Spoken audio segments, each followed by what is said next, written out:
Bem-vindo, pessoal. A gente está iniciando mais um podcast aqui com o nosso médico que topou participar junto com a gente, ortomolecular, o Dr. Marcelo. Bom, estou feliz de poder estar contribuindo aqui com o trabalho, né? Eu já sou médico há 30 anos e trabalho com essa área de ortomolecular, medicina integrativa, longevidade saudável e hormonologia. E acho que vai ser interessante a gente bater um papo junto aqui. Para a gente falar um pouquinho do cérebro, a gente não pode deixar de escapar de como funciona o nosso cérebro nessa questão de dopamina, nessa questão de recompensa, né, de prazer. Eu queria que você explicasse um pouquinho pra gente o que é mais ou menos esse sistema de recompensa que tanto falam, assim. Vamos lá. Então, primeiro é importante a gente entender que o cérebro é como se fosse um sistema de processamento de informação. A informação tem que chegar até ele para gerar algum estímulo, né? Então, por exemplo, a nossa pele capta informação, os nossos olhos captam informação, a nossa boca capta informação. Então, isso tudo chega ao cérebro e o cérebro processa. Na questão da recompensa, o que acontece? Você vai ter a liberação de um neurotransmissor. O neurotransmissor é um hormônio que leva uma mensagem para o cérebro. Que mensagem que é essa? Essa captação desse estímulo é uma coisa boa. Então a dopamina gera no cérebro a sensação de prazer. E no cérebro você tem regiões que vão decidir se esse prazer, né, se essa informação ela é boa para você continuar fazendo aquele estímulo ou se aquilo ameaça ou gera algum perigo. E aí o cérebro vai mandar um comando para você se afastar. Então, por exemplo, você está diante de uma fogueira. O calor, ele é um estímulo. Você capta aquele calor, aquilo pode ser agradável para você. Aí o cérebro continua mandando você se aproximar. Se você chegar muito perto, a informação que vai chegar para o cérebro é diferente. Pô, isso aqui pode me machucar de alguma forma. Então é mais ou menos assim que o cérebro funciona. Então são situações de reforço do comportamento. Então se ele gerar uma certa recompensa, a tendência é que você faça ele de novo. Isso. Você produza ele de novo. Enquanto outros comportamentos você não tem esse reforço. Isso aí. Então, por exemplo, vamos pensar numa comida, né? Você comeu um doce. Então, a captação foi gustativa. Informações que vão chegar no seu cérebro e vão disparar a dopamina, dizendo, poxa, esse negócio é bom. Toda vez que você olhar para aquele doce, é uma outra captação de estímulo. Você vai lembrar, poxa, o gosto que aquela coisa tinha era boa, vai liberar mais dopamina. E cada vez que você for, né, comendo aquele alimento que tenha a memória gustativa ali, libera a dopamina. Então o cérebro já começa a se acostumar a, sempre que olhar aquilo, desejar, por exemplo, isso é bom, e libera um hormônio que me dá a sensação de prazer, que me dá uma boa sensação. Diferente se eu for tocar a mão no fogo, não, não é bom, entendeu? Então isso vai trazendo uma informação que cada vez mais o cérebro vai se acostumar. Aquilo ali é bom para mim, eu vou querer. Isso é bom até para o processo de evolução das espécies. Isso é importante. Porque você meio que seleciona alguns comportamentos para a sobrevivência do ser humano. Tipo, comer, você sente essa situação de prazer, reprodução, essas coisas, beber água, você sente bem. Isso. O conceito que a gente coloca muito errado, né, hoje em dia, que a gente liga o neurotransmissor de dopamina apenas com prazer, né? Mas é a motivação também, né? A motivação dos homo sapiens lá, buscar água. Porque antigamente, por exemplo, você tinha fome, o que você tinha que fazer? Bom, antigamente, lá na época das cavernas, né? Você tinha que sair para caçar, para pegar seu alimento. Matar um animal, pegar um ovo, caçar, ou algum lugar, encontrar algum lugar que tinha alguma fruta. Então você tinha que ir em busca do alimento. Hoje em dia não. Você tem fome, você abre a geladeira, né? Vai na despensa, pega um pacote de biscoito. Então, assim, não tem esse estímulo, é muito mais rápido. E a mesma coisa com a vida moderna, né? A gente vai pensando agora nos dispositivos, celular, computador, que dispara isso muito mais rápido. Então, se, por exemplo, uma liberação de dopamina e prazer, sensação de prazer, que você tem depois de 30 a 40 minutos de atividade física, você vai ter olhando no celular Então, no TikTok, numa coisa, e rapidamente. Então o cérebro, né, acostuma, eu não preciso esperar 40 minutos para disparar uma sensação de prazer e bem-estar. Eu vou ter esse prazer rapidinho, eu pego aqui o celular, puxa, que legal, mais legal, legal ainda. Então ele vai acostumando que para liberar essa dopamina eu não preciso tanto tempo, eu posso ser mais rápido. E isso vai criando como se fosse um hábito ruim. Sim. É o vício, né? Você fica meio que viciado naquela sensação boa que aquele estímulo te dá. Pegando esse gancho também sobre vício, né? Essa sociedade que a gente vive, né? É muito mais fácil você se alimentar, muito mais fácil você receber estímulos, como você tinha dito. Mas a gente queria saber um pouquinho melhor, mas o que é o vício em si? Você pode dizer como que uma pessoa vicia, como funciona esse processo no nosso sistema de recompensa? Como que funciona esse tal do vício, né, que a gente está Então, se a gente for pensar nesse tipo de hábito, né, a gente tem o hábito, que a gente costuma dizer que o hábito é saudável. Dormir cedo, se alimentar bem, praticar atividade física. É um hábito saudável. O vício, ele vai levar a alguma perda, né, da sua função. Então você é viciado em alguma coisa, você vai deixar de exercer alguma coisa na sua rotina. Então você é viciado em videogame, então você deixa de fazer contato com os amigos, de estudar, de poder fazer alguma atividade fora, jogar um futebol, você viciou naquilo ali. Então ele vai ter alguma perda, né, principalmente do convívio social. Né? Já a outra coisa que pode acontecer é você ter compulsão. A compulsão seria mais ou menos o mesmo mecanismo do vício, só que a compulsão, ela na verdade, ela é para neutralizar uma ansiedade. Então você pode ficar muito ansioso, muito estressado e ser compulsivo por compra. Você compra, entendeu? Então o vício você busca visando o prazer e a compulsão você reproduz ela para você acabar com a ansiedade que você tem. Isso. Então, por exemplo, vamos supor que eu entre aqui numa sala de apostas, por exemplo. Né? O que acontece ali? Você lida com a iminência de você ganhar.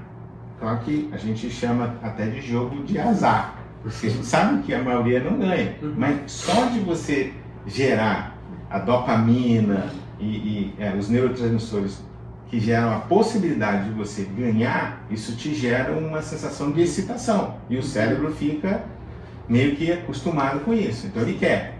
Lá no fundo, você sabe até que você pode perder, a grande possibilidade. Mas a sensação é que vicia. Sim. Eu vi uma vez um neurocientista falando dessa questão de você poder chegar à recompensa ou não, isso excita o cérebro de alguma forma, que, sei lá, toda vez que você for ir pra academia, por exemplo, você meio que bate um cara ou coroa pra ver se você vai de fone ou não vai. Tipo, vai ser muito melhor quando você chegar na academia e usar o fone, vai ser uma sensação muito melhor. Quem usa esse sistema de aposta também é o Instagram, né? São essa rolagem infinita, que toda vez que a gente vai ficando mais tempo, que o Instagram, o TikTok, quer que a gente passe mais tempo vendo a rede social. Consequentemente, essa rolagem infinita, cada vez que você passa um vídeo, você fala, caraca, agora vai ser um vídeo engraçado. É uma possibilidade nova. As liberdades que você tem, as novas possibilidades geram dopamina. A compulsão, ela vai neutralizar uma ansiedade, né? E o vício, ele vai prejudicar você em algum tipo de convívio social ou na sua saúde emocional, entendeu? Então você fica viciado em alguma droga, e essa droga pode ser até o celular.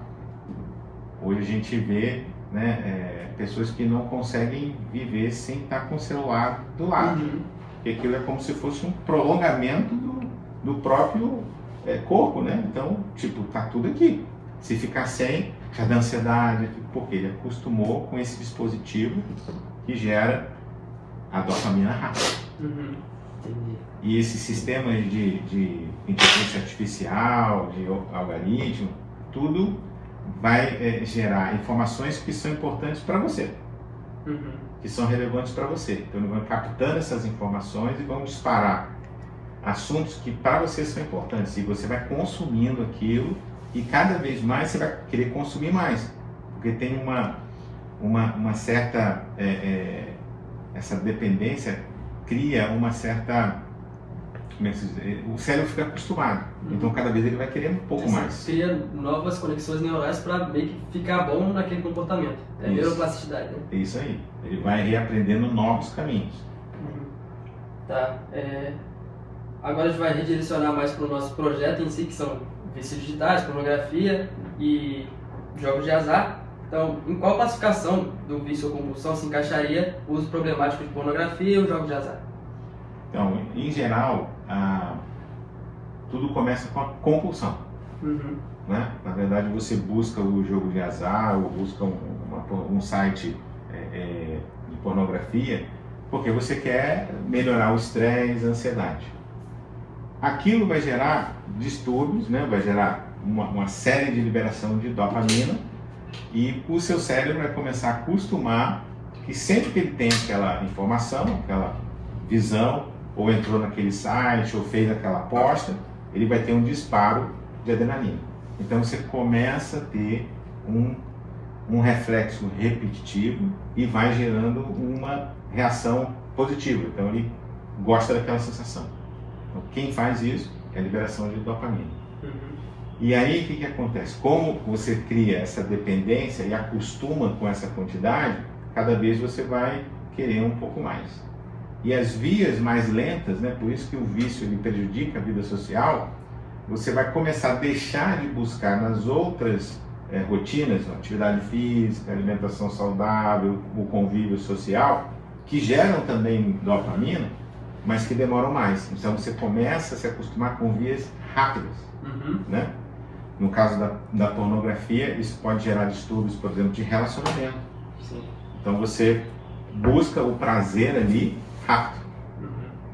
A relação dá trabalho, né? Sim. A relação a dois é trabalho. Então você conversa, você até ter prazer na relação, tem um tempo. Ali é imediato. E o cérebro vai se acostumando e vai, né, gerando um comportamento diferenciado. Então, a gente fez até um vídeo no nosso Instagram sobre essa questão do relacionamento, tipo, que o cérebro está sempre comparando os níveis de recompensa na vida real e na pornografia. Na vida real você precisa de um custo muito maior, no sentido de você ter mais responsabilidade emocional, você ter que ter paciência com a pessoa. Tipo, na pornografia o custo seria só 2 cliques no seu celular. Então se torna muito mais recompensador para o cérebro, né? Esses estímulos que são as redes sociais, a pornografia, é algo que a gente não tinha, né? O Nicholas Stimiger, quando ele ganhou seu prêmio Nobel de Medicina, na época de 70, assim, ele nomeou dizendo que esses estímulos que o corpo não se acostumou, a gente é chamado de superestímulos. Ele percebeu que tipo, alguns pássaros trocavam os filhos deles próprios por ovos artificiais, assim, e é a mesma coisa com a gente. O ser humano ele não se acostumou com a pornografia, de ver, tipo, atos sexuais no seu telefone, algo que ele não veria, tipo, a vida inteira. Aí o cérebro ele não se acostuma com isso e começa a ficar mais resistente, né, como você disse. Começa a não ver prazer nas coisas simples, como, tipo, correr na praia ou ver uma vista, desce, sei lá, 10 de dopamina. E quando algum superestímulo, como um cigarro, ou até mesmo uma casa de apostas, a pornografia gerasse tipo 1000 de dopamina. Consequentemente, além de ser uma dopamina rápido e uma descarga de dopamina muito maior, como você tinha dito, as pessoas começam a dizer tipo, cara, eu não quero ter mais relacionamento porque não me gera tanto prazer como eu fazer um jogo de aposta. Por isso que pessoas perdem vidas, né? Por isso que a pessoa perde vida em drogas, seja postar a sua casa toda em um jogo de aposta, pô, que sabe que a maioria das vezes vai perder, mas mesmo assim insiste, tentando, cara, a próxima vez eu vou ganhar. E muitas pessoas quebram seus relacionamentos com a pornografia, dizendo, cara, eu não sinto mais prazer na minha mulher, como eu vou sentir se tem 70 milhões de pessoas postando seus corpos na internet? O cérebro fica totalmente viciado nessa dopamina extremamente rápida. E aí, como a gente falou, o vício vai prejudicar algum tipo de comportamento, né, na sua vida social, afetiva, emocional, né? até pode prejudicar você nos seus estudos, no trabalho, na sua rotina, né? Acaba que isso realmente acaba alterando muito a vida, né? Pra gente entender um pouquinho melhor, quais são as estruturas cerebrais envolvidas nesse processo dos vícios? Para uma explicação mais técnica, assim, córtex pré-frontal, essas coisas. Então, por exemplo, a gente está falando sobre a dopamina. A dopamina é um neurotransmissor que chega até o cérebro, né?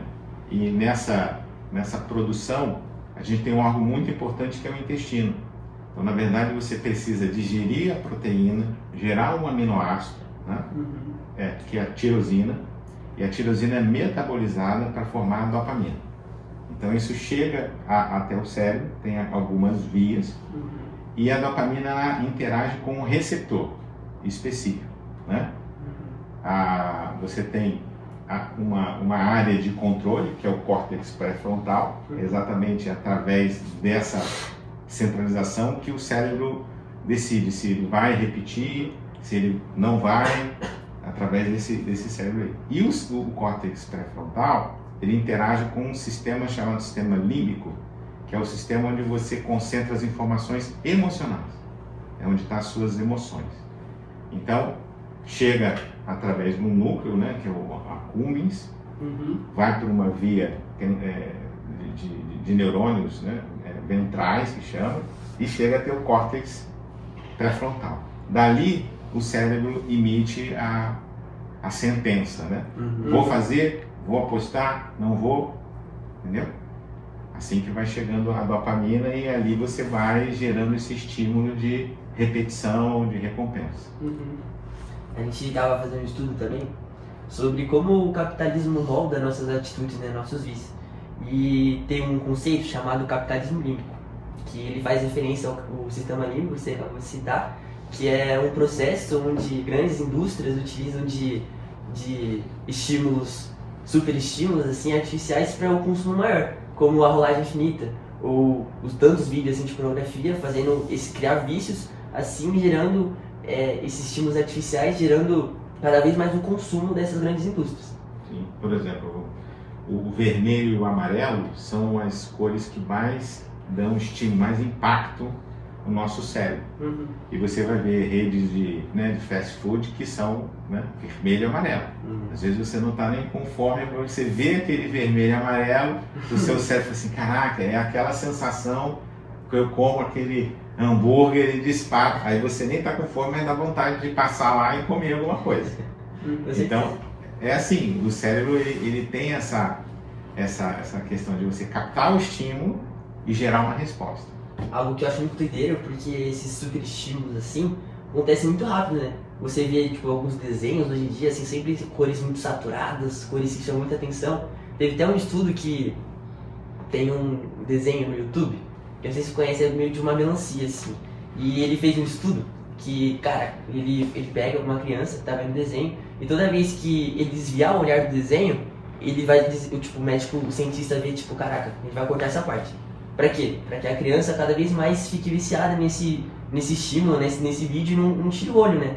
É algo muito doido como isso acontece muito cedo. Hoje os desenhos animados, eles são muito coloridos e as imagens, elas saem, né? Elas mudam muito rapidamente, exatamente para prender, né? Você começa a ver, não é uma coisa que demore muito aquela cena. As cenas vão passando muito rapidamente.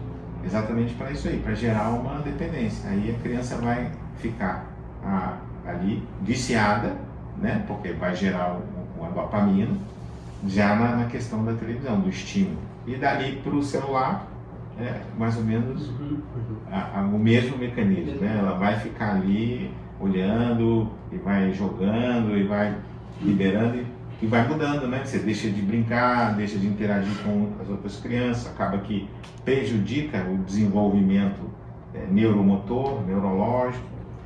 Então, mas tudo vem por aí, o estímulo e uma resposta. Algo que eu e o Tomás estava discutindo esses dias, interromper, é que esses estímulos logo cedo geram crianças mimadas, né? Mimadas pela dopamina, onde não consegue sentir dor, não consegue sofrer, né? Também. Tem baixa tolerância à frustração. Sim, muito, muito doido. Porque você tá ali naquela via de mão única, ela só te dá prazer. Você não tem que lidar com desafio, frustração, com limite, nada disso. E quando você está na vida real, sem ser a virtual, você tem que lidar com limites, tem que lidar com concessão, com frustração, com um sim, com um não. Ali não. Você libera direto e é uma via de mão única. Né? Isso vai acontecer também na pornografia, no jogo de azar. Você lida com uma emoção. E aquilo você não tem que lidar com essa frustração. Mas agora voltando para o assunto dos vícios mesmo. Peraí que eu me perdi. Os vícios em si, eles meio que... Você falou que o córtex pré-frontal, ele é uma área de controle racional que a gente tem. E funcionaria como um freio mesmo pra gente não reproduzir um comportamento que não seja bom pra gente. Só que os vícios, meio que a gente sente que perde o controle disso. O vício seria capaz de inibir a atividade desse córtex pré-frontal? Porque ele vai interagir com um sistema de emoção. Como a emoção é boa, então aquela informação vai sobressair para que aquele estímulo se repita. Você sabe lá no fundo, você vai fazer a aposta. Então a parte racional, né, no córtex pré-frontal, ele tem essa informação, olha, a possibilidade de perder é grande. Mas aí vem a emoção e fala, não, mas e se você ganhar?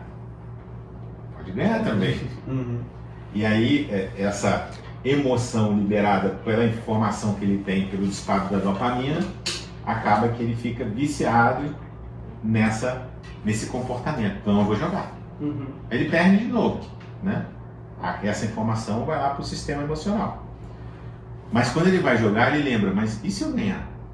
Aí a dopamina vem e isso vai criando, né, esse vício.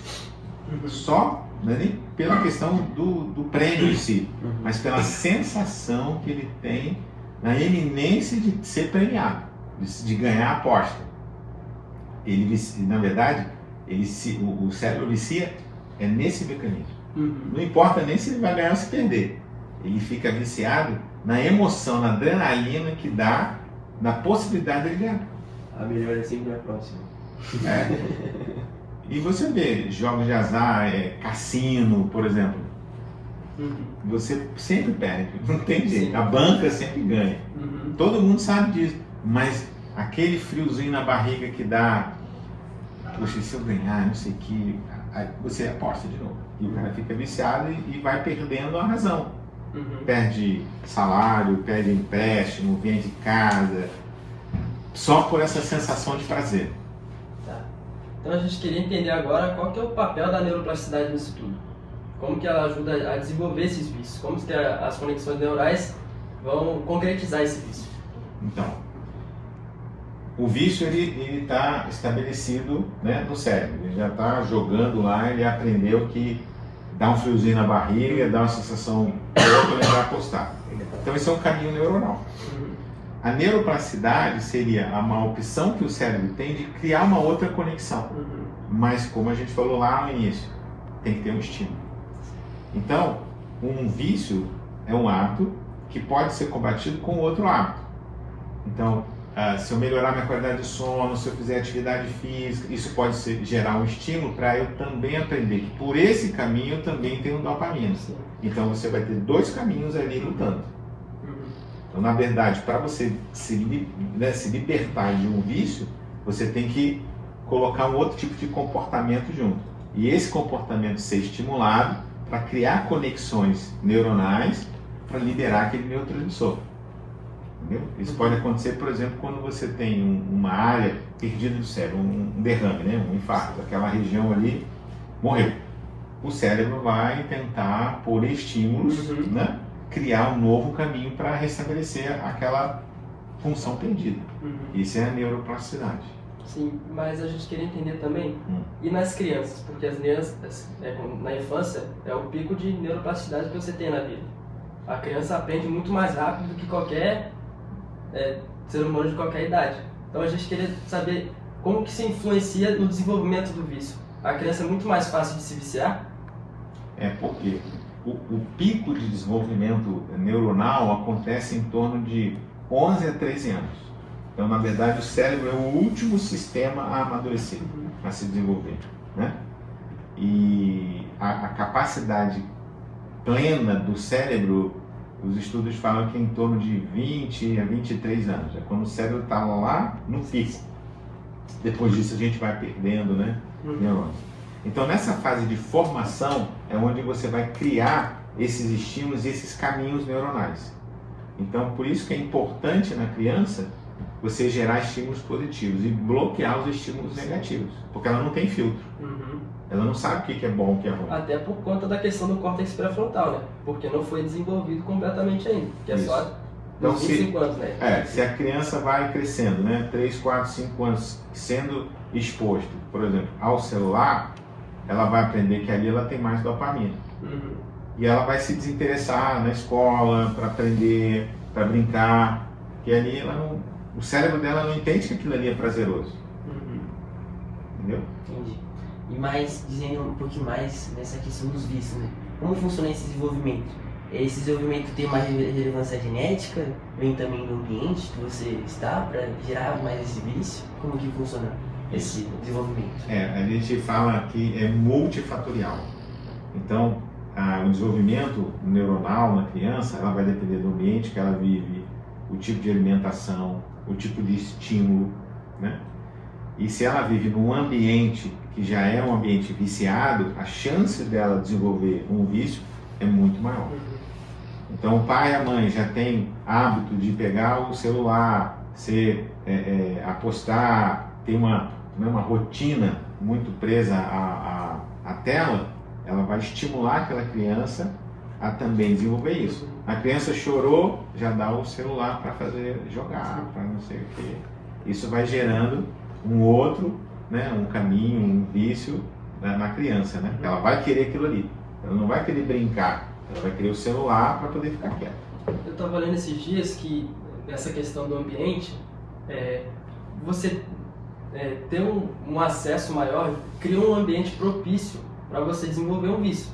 Assim como, sei lá, uma pessoa que é viciada em álcool, ela morar do lado de um bar, por exemplo, é um fator de risco no ambiente para ela continuar reproduzindo esse comportamento.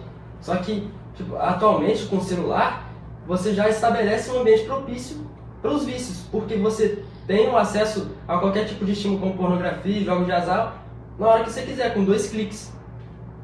Por isso que hoje já tem como, né, a gente tinha clínicas de desintoxicação para o alcoólatra, para o viciado, hoje já tem clínicas de desintoxicação digital. Então, para você ter uma relação saudável com o celular e os disparos que ele pode causar.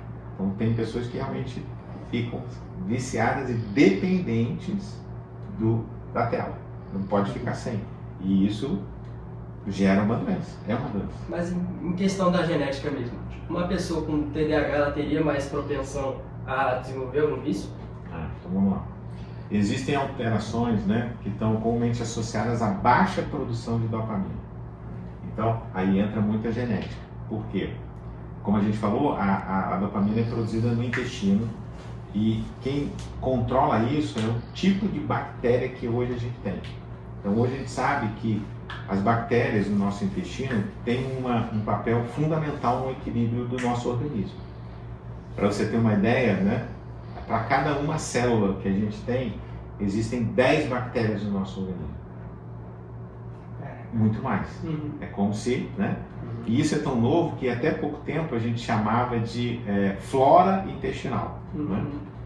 E esse nome foi mudando, porque a flora está associada a quê? A flor. Então não tem flor, são micro-organismos. Né? Então hoje a gente chama de microbiota. Né? Entendi. Tinha aquele remédio lá que minha mãe falava que era restabelecer a flora intestinal. O florativo. Vai melhorar a flora, mas não tem nenhuma flor, são micro-organismos. Então, isso foi mudando, hoje a gente chama de microbiota. Então, a nossa microbiota é importante. E aí vem a questão genética ambiental. Porque na hora do parto, por exemplo, a mãe já oferece para o neném lactobacilos, ela já começa a colonizar. Então, ali já começa a definir a saúde intestinal do filho. Então, dependendo do que ela come, do que ela amamentar, os estímulos que aquela criança receber, pode variar a microbiota. Então, como a gente vai chegar nas doenças, Sim. né? Isso varia a produção de dopamina. Então, por exemplo, a TDAH vai ter baixa dopamina. Todos os espectros, né, de autismo, baixa dopamina.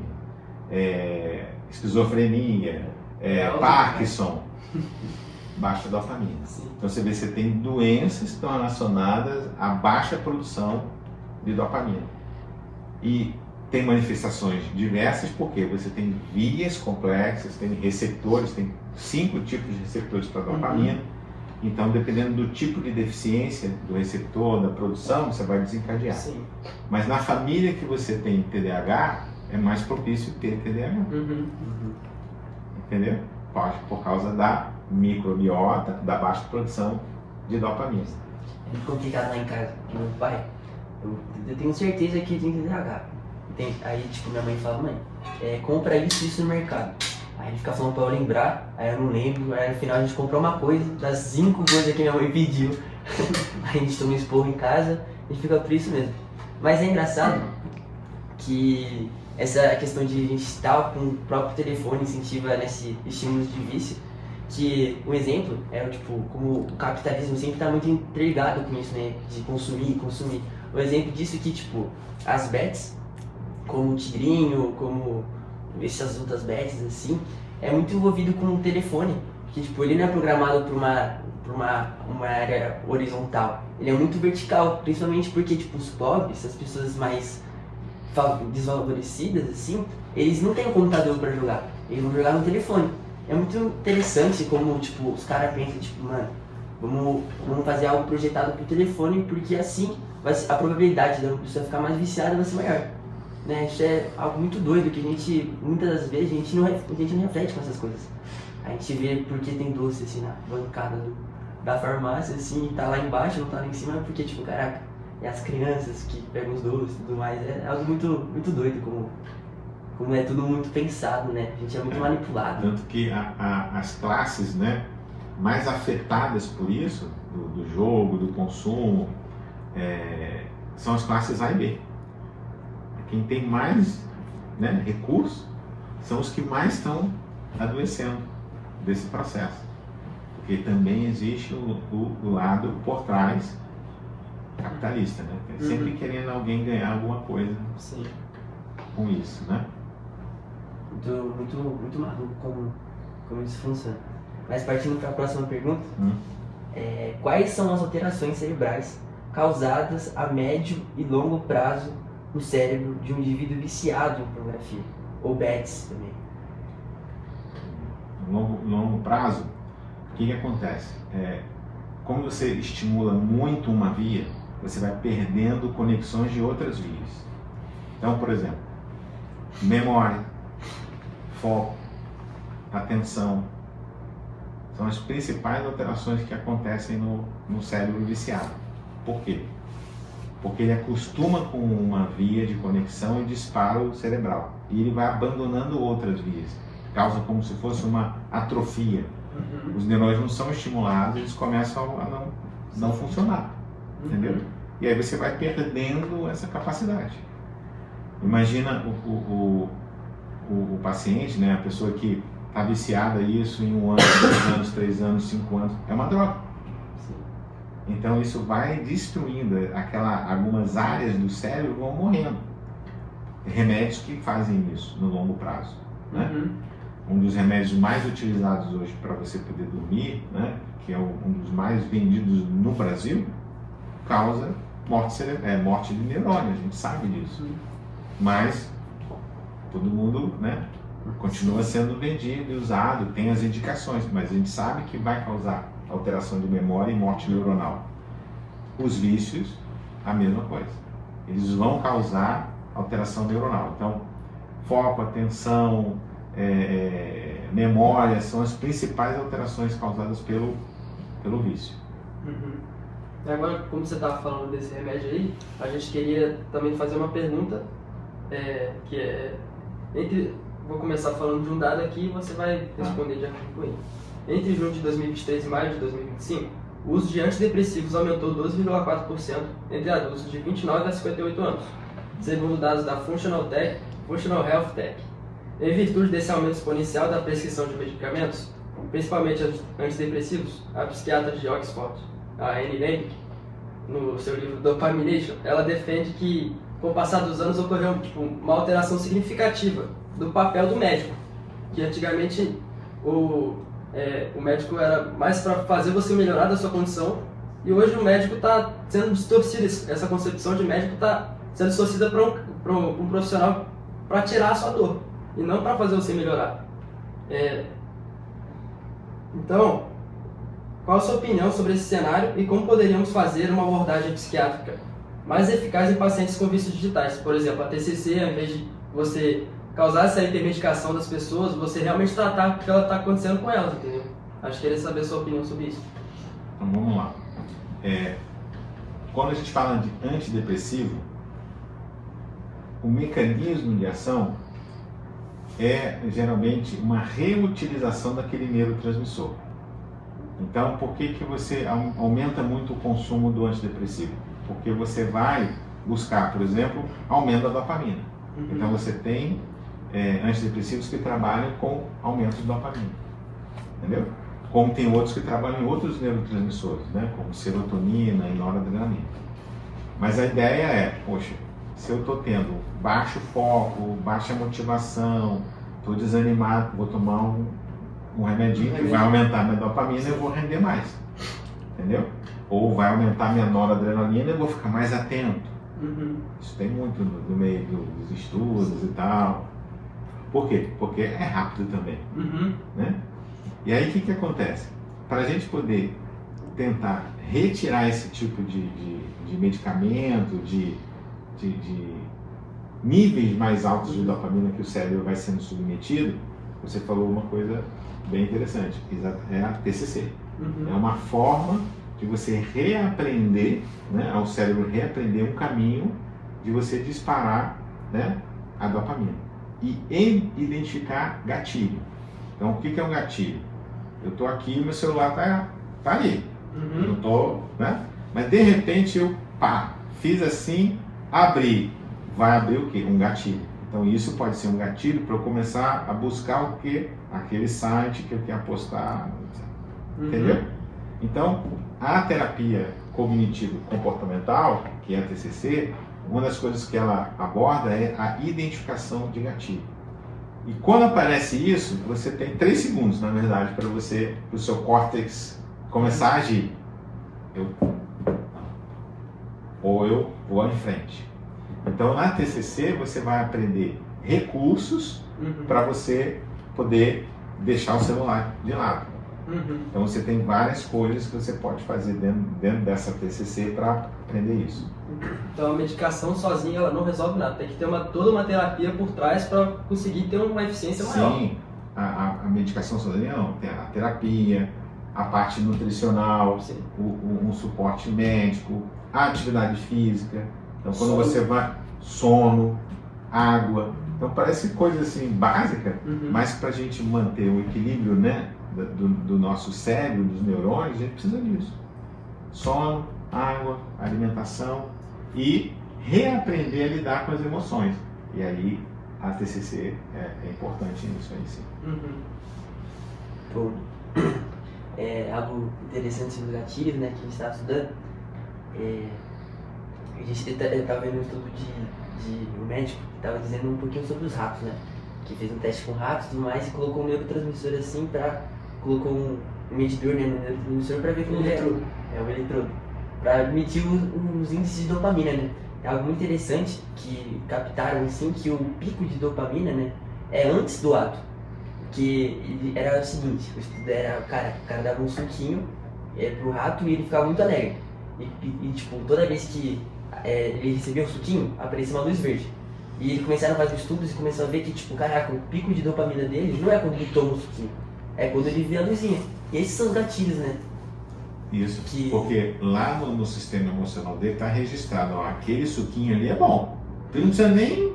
Ele olhou, captou o estímulo, né? Chegou o estímulo lá no cérebro, ele processou, por isso é bom. Aí já, pum, já dá o pico. Mas como você tá falando, né, que tipo, pra uma pessoa melhorar de um vício, assim, não é só a terapia. E você recomendou algumas coisas. Eu queria que vocês falassem um pouquinho mais, tipo, o cara que não tem, na nossa sociedade, né, que não tem a capacidade de bancar uma terapia ou ter um apoio médico.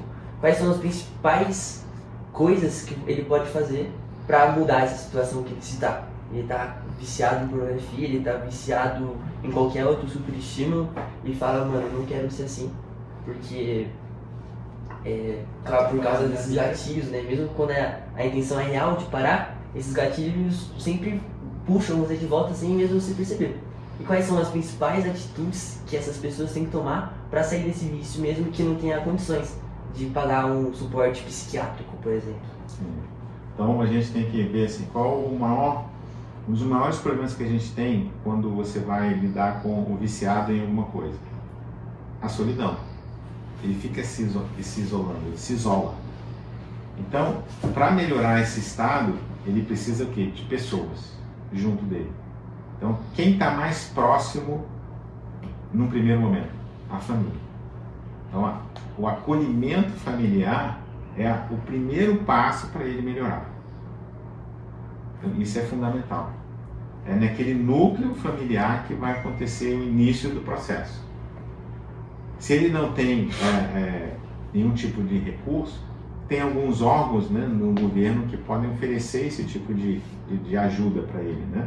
Algumas universidades que têm acompanhamento psicológico, algumas entidades religiosas também que fazem esse tipo de acompanhamento. Então ele precisa de um suporte, né, terapêutico e ser visto.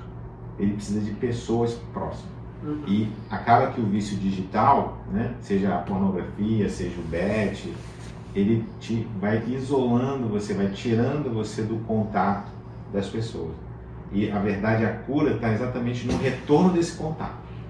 O contato do convívio familiar, do convívio social, na comunidade de fé. A gente sabe hoje que a fé é importantíssima porque dispara, né, os neurotransmissores, melhora a química cerebral, ajuda no processo de equilíbrio, né? Quando você faz uma oração, eleva o seu pensamento a um ser superior, né, independente de religião que for, você tem um disparo positivo cerebral. Então você vai ver em hospitais, né, pessoas que vão fazer uma oração, uma palavra para melhorar a dor, melhorar aquele estado de saúde. Então esse convívio pessoal é um dos primeiros passos para aquela pessoa se libertar daquele vício que acaba isolando ele, aprisionando. Você fica cada vez mais só. E agora, por último, eu queria que você falasse um pouco mais daqueles hábitos que você disse que podem, de certa forma, substituir o vício. Eles seriam uma outra maneira de você ativar o sistema de recompensa e poder meio que substituir mesmo esse comportamento? É que nem você aprender a andar de bicicleta, né? Você vai se deslocar de um lugar para o outro, você caminha. E aí vem a bicicleta. Mas eu não sei andar de bicicleta. O que eu vou fazer? Vou começar a sentar, boto uma rodinha, e aí eu vou, né, começar a pedalar. Aí você descobre uma outra maneira de você chegar naquele lugar que você chegava.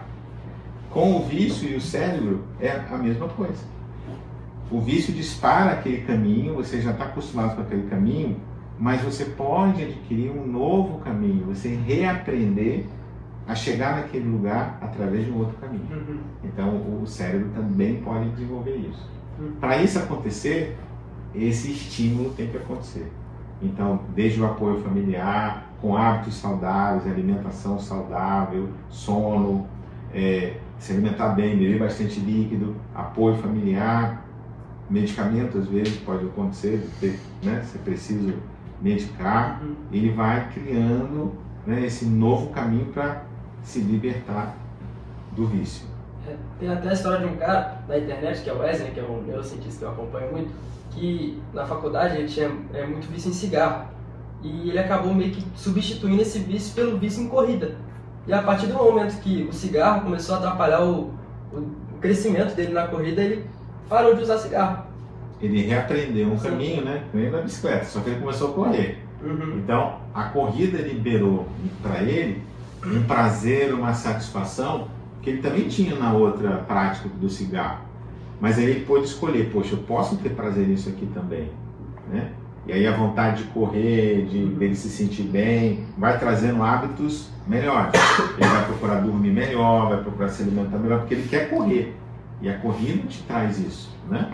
E aí ele vai abandonando um vício por uma outra prática. Como é boa e traz saúde, a gente chama de hábito saudável. Mas o mecanismo é o mesmo. Trazendo pra minha história um pouquinho, meu pai, ele conheceu o jiu-jitsu quando ele estava na fase do Japão, né? Meu pai ele se mudou do Japão e lá ele começou a se envolver mais com esses superestímulos, assim, com cigarro, com bebida, sabe? Porque querendo ou não, a nossa sociedade, principalmente nós jovens, assim, a gente tá sempre muito influenciado, né? Tipo, pra gente ser incluso num grupo, a gente tem que fazer tais atitudes que muitas vezes não sejam certas pro nosso corpo. Aí ele era casado, ele tava namorando minha mãe nessa época, minha mãe odiava cigarro. Mas mesmo com, tipo, minha mãe falando, tipo, caraca, para de fumar, mesmo minha mãe dizendo, tipo, desmotivando essa atitude que vai prejudicar o corpo dele, ele não parava. Até certo momento ele conheceu o jiu-jitsu, sabe? E algo que ele disse que mudou a vida dele.